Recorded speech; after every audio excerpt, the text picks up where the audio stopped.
sometimes there's design decisions that have to be made because there's certain technical constraints, and being like cognizant of that rather than saying, well, you lot are all terrible and you can't, how dare you do something like this. But just going back to say Jacob's articles, like the first like 10 points I think are really, really good. The second, like point one is visibility system status. So basically it's like letting the user know what's happening. So like the breadcrumbs or the sort of status of like a shopping thing that Ryan mentioned. The one which is like match between system and the real world. So it's like language. Sometimes we completely forget about the kind of language you should be using. But there's a lot of I've seen A/B tests done where you just simplify the terminology on a site, or just be consistent, especially if you have multiple products, making sure that the words that you use are all the same, whether it's sign in, sign up. And there's so many websites online that give advice on the best type of phrases or terms that you should use, like adjectives and whatever, action-based things. I know I've seen like studies where if you refer to the person like my stuff, so it's like, so the person's goes, you say my account rather than your account, that sometimes has a much more positive effect.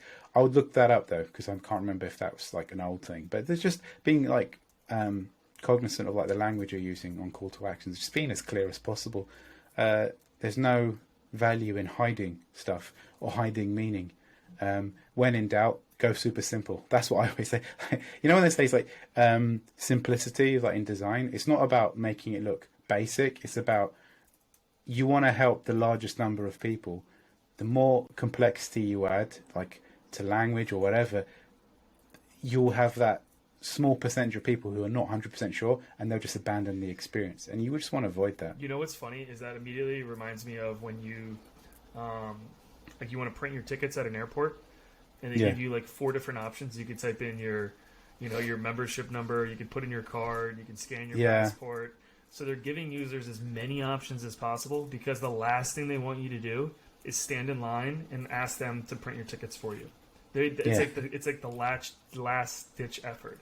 So I like that example from airlines, because I think they're doing exactly that. It's like, how can we make a simple experience and also let as many people as possible achieve their goal?